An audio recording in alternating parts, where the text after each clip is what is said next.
Centuries ago, before the world maps were filled in, and before the Union Jack fluttered across continents, England was just a rainy island on the edge of Europe, poor, uncertain, and desperate. But in the late 15th century, the tides began to change.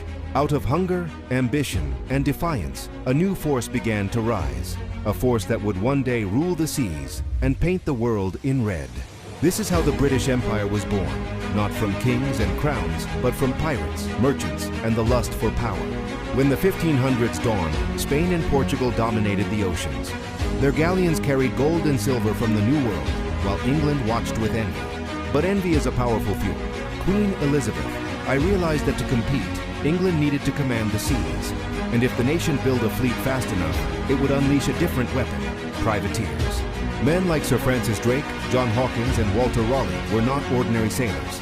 They were pirates licensed by the Crown to attack Spanish ships. They sailed under the English flag, but their loyalty was to gold. Every ship they captured and every treasure they looted strengthened England's hand against the great empires of Europe. In the shadows of lawlessness, England's first empire was born. The Caribbean became their hunting ground. The Spanish called them heretics. The English called them heroes. In 1588, when Spain launched its massive armada to crush England once and for all, those same pirates, now called privateers, stood side by side with the Royal Navy. With smaller, faster ships and clever tactics, they humiliated the mighty Spanish fleet. England's victory was more than military. It was psychological. It proved that this small island could stand against the greatest empire on earth. And from that moment, England turned its eyes outward toward the world. But conquest through piracy was only the beginning. A new breed of empire builders emerged, the merchants. In 1600, a royal charter was granted to a small group of London businessmen. Their goal was to trade with the East Indies. Their name was the East India Company. What began as a trading venture soon became something far more powerful. The company built ships, hired armies, minted coins, and signed treaties with kings.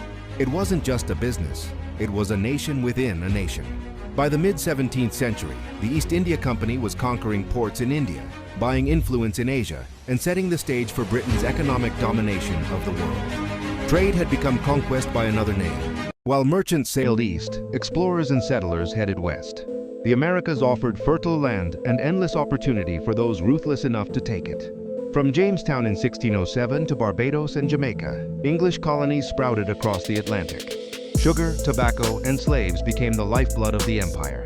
Ships carried goods one way and human lives the other, in what became known as the triangular trade. It was brutal, it was profitable, and it made Britain rich. By the late 1600s, England was no longer an island kingdom. It was a global network of ports, plantations, and power, all built on trade, ambition, and exploitation. But power on land meant nothing without power at sea. The early 17th century saw the rise of the Royal Navy, no longer a ragtag fleet of privateers, but a disciplined, organized force. Under leaders like Oliver Cromwell and later the Admiralty Board, ship design improved, cannons grew deadlier, and navigation advanced with new charts and instruments. By the end of the 17th century, Britain commanded the strongest navy in Europe. The oceans had become Britain's highways, highways to wealth, colonies, and dominance. From pirates with royal permission to merchants with private armies, the British Empire's foundation was laid not in morality, but in opportunity.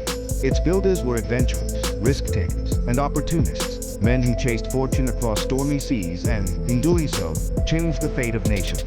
The empire that would one day stretch across continents began as a gamble, a desperate island's wager against giants, and it worked.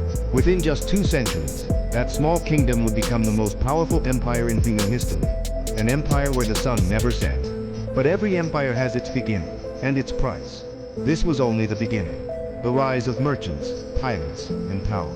Join us next time on Imperial Footprints as we uncover the Battle of Plassey, the single clash that turned a trading company into an empire. Subscribe, like, and follow the footprints of history.